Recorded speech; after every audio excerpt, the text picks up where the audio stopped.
Bonjour et bienvenue donc pour ce dernier jour d'élection ici même au Parc Chanois à Marseille. Donc avec nous notre rédacteur en chef, Monsieur Georges. Bonjour. Bonjour. Alors tout d'abord Georges, on a travaillé ces élections du premier jour jusqu'au dernier jour, c'est-à-dire 6 jours pour la ville de Marseille. C'est aujourd'hui que les Algériens vont aux urnes pour voter le 17 avril, donc qui est aujourd'hui. Donne-nous un peu ton expression sur ce qu'a été ces 6 jours. Pour moi je suis neutre, puisque je ne suis pas d'autre pays, je ne sais pas comment ça se passe, donc c'est pour ça qu'on a fait appel à moi, donc c'est un avantage, parce que je n'ai aucune opinion pour rien. Donc ça s'est très bien passé, il n'y a eu aucun problème, tous les gens ont été sympathiques, j'ai été content de voir que des gens m'ont félicité, et je connaissais déjà par rapport à la réputation. Donc pour l'instant, espérons que ça continuera comme ça, et que les élections se dérouleront bien et que tout se passera comme il faut. Voilà donc Georges suivez avec nous ce plateau, nous avons des invités sur ce plateau. Safia, bonjour. Bonjour. Alors tout d'abord, Monsieur Samir, présentez-vous donc votre qualité et représentant de qui? Alors, Monsieur Benjif Samir, en tant que représentant en Europe, donc du mouvement national de la génération libre en Europe. Donc, c'est un mouvement qui est fait justement pour une communauté algérienne qui est à l'étranger ainsi que celle qui est en Algérie, pour pouvoir rapprocher un petit peu les deux communautés qu'on les a séparées depuis de longue date. C'est une ONG apolitique qui a pour but justement de rapprocher cette communauté, lui donner un petit peu un aspect professionnel dans plusieurs domaines. On va les étudier un petit peu plus tard ensemble. C'est une ONG qui a été créée par M. Mourad Sassi depuis 1998, qui a apporté son soutien massif justement pour la concorde civile en Algérie. Alhamdulillah, la paix en Algérie, elle est depuis que le président aussi, M. Bouteflika, est revenu, ainsi qu'avec Mourad Sassi et tous les hommes qui sont derrière, qu'on ne peut pas oublier, qu'on ne peut pas les mettre à l'écart, qui ont apporté aussi leur soutien pour pouvoir apporter une paix stable et sur de long terme. Donc c'est une ONG aussi qui est faite justement pour pouvoir défendre les Algériens à l'étranger, soit ceux qui sont hospitalisés, abandonnés dans les hôpitaux, pour pouvoir en prendre en charge, améliorer l'image de marque de la population algérienne à l'étranger, pas que en Algérie, aussi en Europe. Bientôt, il va y avoir aussi d'autres bureaux qui vont s'ouvrir en Australie, aux États-Unis, au Canada. En ce moment, on est présent ici à Marseille, à Grenoble, à Paris, au Luxembourg, à Genève, à Lyon, dans le Rhône et la Haute-Savoie. Et on ne va pas s'arrêter là, donc il y a d'autres aussi bureaux qui vont s'ouvrir à travers le monde. Très bien, on reviendra, monsieur. Monsieur Mihoub Mohamed, bonjour d'abord et merci de votre invitation.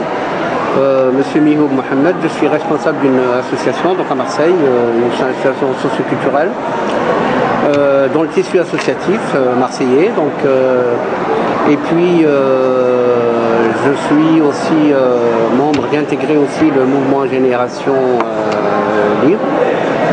C'est pour aussi apporter ma pierre à l'édifice et puis savoir comment on peut aider et faire avancer les choses. Très bien. Et vous représentez quel candidat? Notre cher ami Bouteflika, président Abdelaziz Bouteflika. Tout à fait, Abdelaziz Bouteflika, qu'on l'a vu tout à l'heure voter aujourd'hui aux alentours de 13h, je pense, 13h30. Donc je reviens à toi, Samir, avec une question. Donc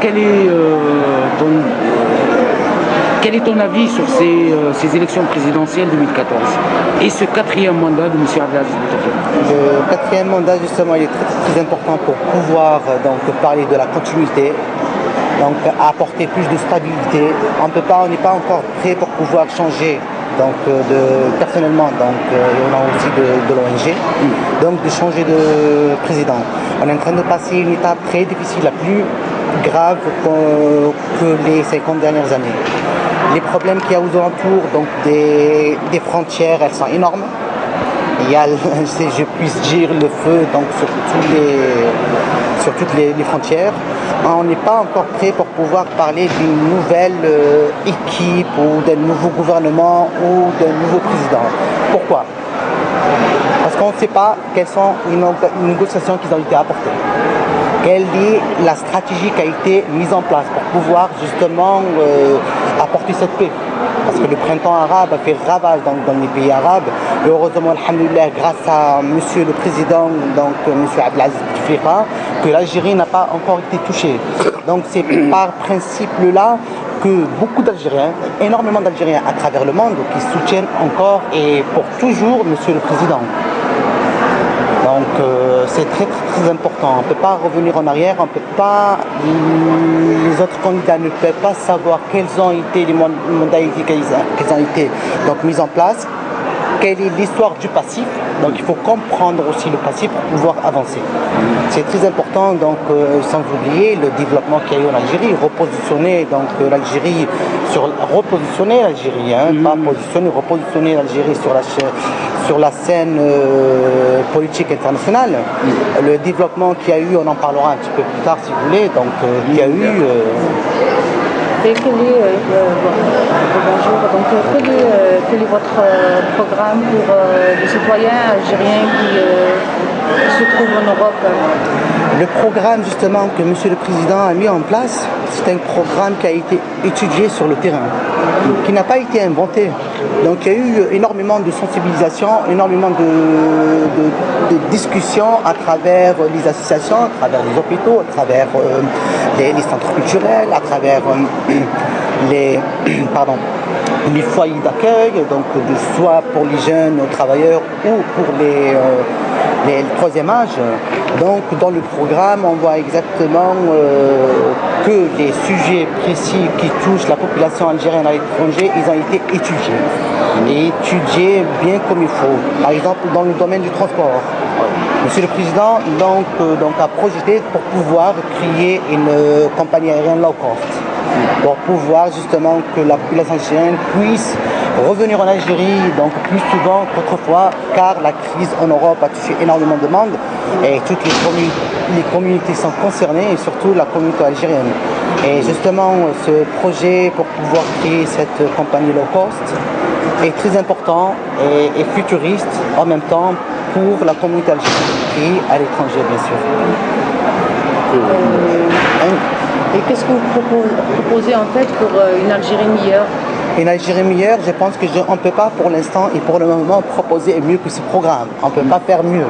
Donc, il a été étudié pour la jeunesse, pour le développement, pour l'économie, pour le social, ainsi que pour le transport et surtout aussi pour les personnes de troisième âge qu'on n'a pas oublié mais un petit peu mises à l'écart. Donc, pour pouvoir créer des centres de repos, des maisons de retraite, médicalisées ou non médicalisées. Donc il y a eu énormément de travail qui a été fait dans ce sens-là. Et justement au niveau associatif, où ça en est, comment ça a été le rassemblement avant la période du vote, c'est-à-dire rassembler les citoyens algériens, aussi leur proposer le programme de M. Abdelaziz Bouteflika. Donc, qu'est-ce que vous pouvez nous dire sur... Alors, en tout cas, par rapport au mouvement associatif marseillais qui suit de près un peu la communauté algérienne, nous pouvons que se féliciter de cet appel et de cette présence massive de la communauté.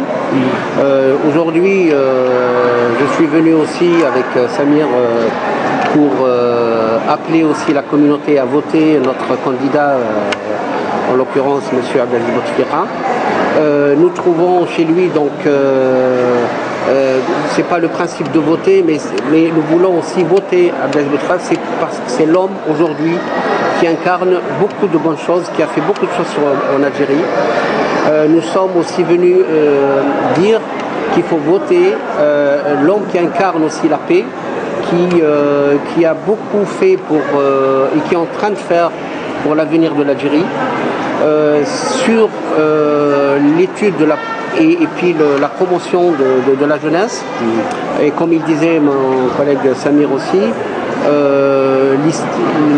l'étude de toutes les infrastructures en Algérie qui ont été refaites, qui ont été rénovées. Donc je pense qu'il y a tout un potentiel et un panel de choses qui ont été faites en Algérie. Aujourd'hui, le programme, ce serait long de vous le décrire, mais en tout cas, aujourd'hui, nous sommes venus aussi pour faire voter l'homme qui incarne ces valeurs-là, et dans le but aussi de poursuivre ce qu'il a été fait et puis ce qu'il va être fait. Voilà. Et justement, au début de ce vote, on avait dit qu'il y aura une grande abstention, c'est-à-dire que les gens n'iront pas voter, ne verront pas aux urnes. Alors que ce n'est pas le cas. Ici, par exemple, à Marseille, ses alentours, que ce soit sur Bobigny, que ce soit au niveau de Toulouse, etc., les Algériens sont sortis en masse pour aller voter. Donc justement, qu'est-ce que vous pouvez nous dire sur ça, sur ce rassemblement qui a faussé un peu la mauvaise idée qui croyait les gens au départ? Alors ce qui s'est passé en fait, que les Algériens du monde entier bien sûr, donc ils se sont réveillés parce qu'ils savent exactement que l'Algérie en ce moment passe une période très difficile en termes de sécurité, et c'est l'occasion ou jamais pour pouvoir apporter le soutien donc à notre cher président qui a fait un travail énorme, et nous avons fait un travail énorme aussi dans la sensibilisation pour pouvoir sensibiliser les gens à aller voter. C'est un travail de communication sur le terrain, mais c'est pas seulement que sur les chaînes télévisées ou sur les radios qu'on puisse communiquer et faire passer le message. Donc la communication c'est vaste, c'est à travers un petit regard, c'est à travers un petit signe, à travers un petit sourire. Surtout entre parenthèses, il y a l'info et l'intox, donc il faut exactement, faire très attention.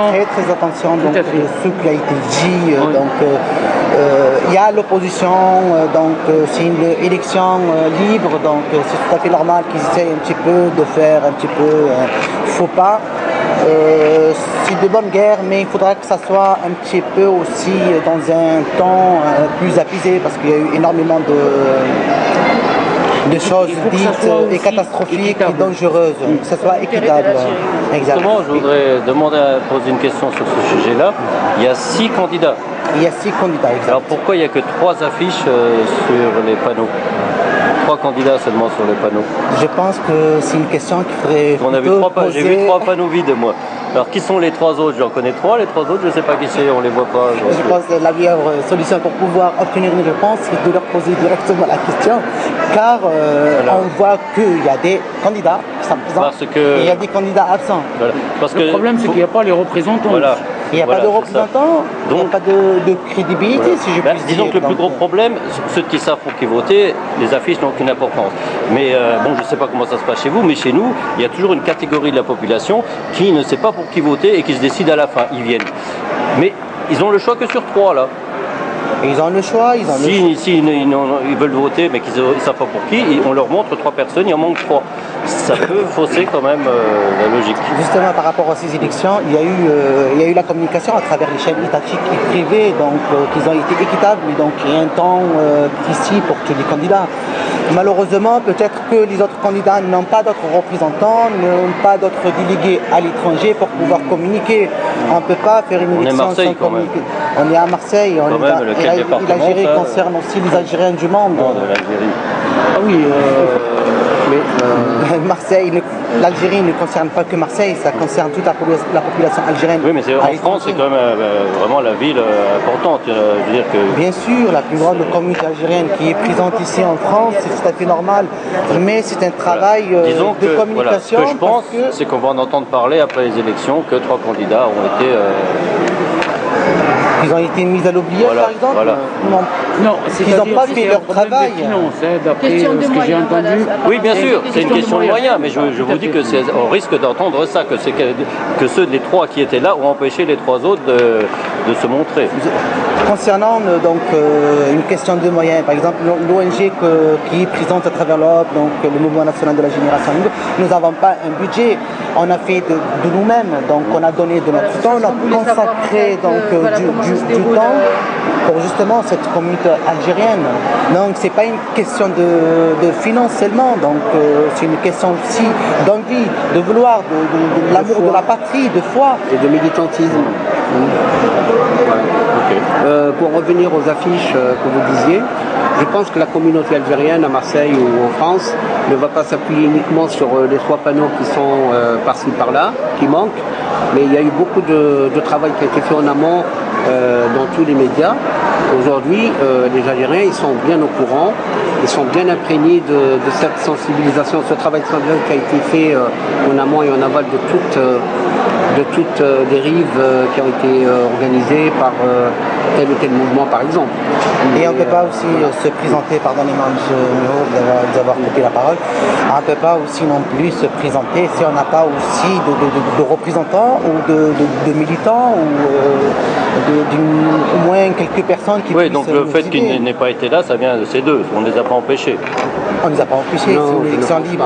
Okay. On ne peut pas, nous sommes dans une Algérie nouvelle, dans une Algérie futuriste, donc c'est fini la République bananière d'autrefois qu'on nous a collé cette affiche-là, c'est fini, donc nous sommes dans le futur.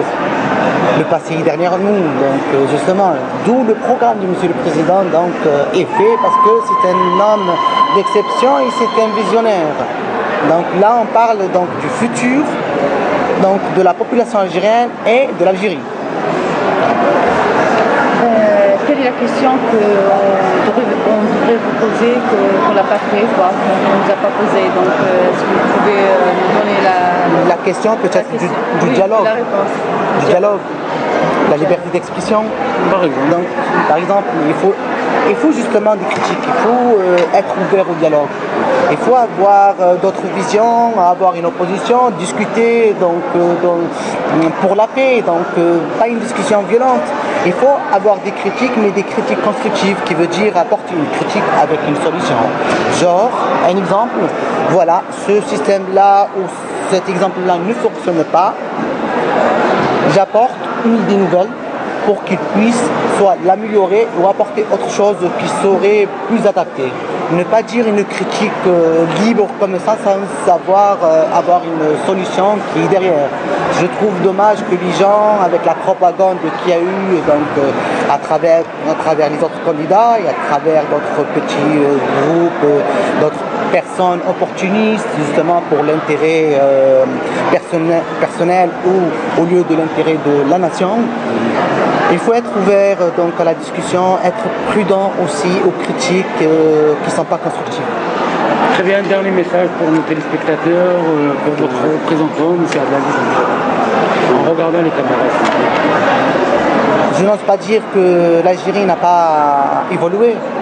Je n'ose pas dire que la population algérienne, elle s'est rapprochée par rapport au programme des infrastructures autoroutières qu'il y a eu en Algérie, donc de l'Est à l'Ouest, qui a rapproché cette population.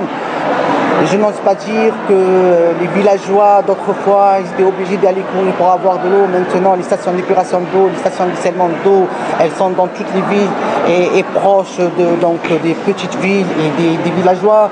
Dans le domaine de l'agriculture, maintenant, on commence à exporter à travers le monde.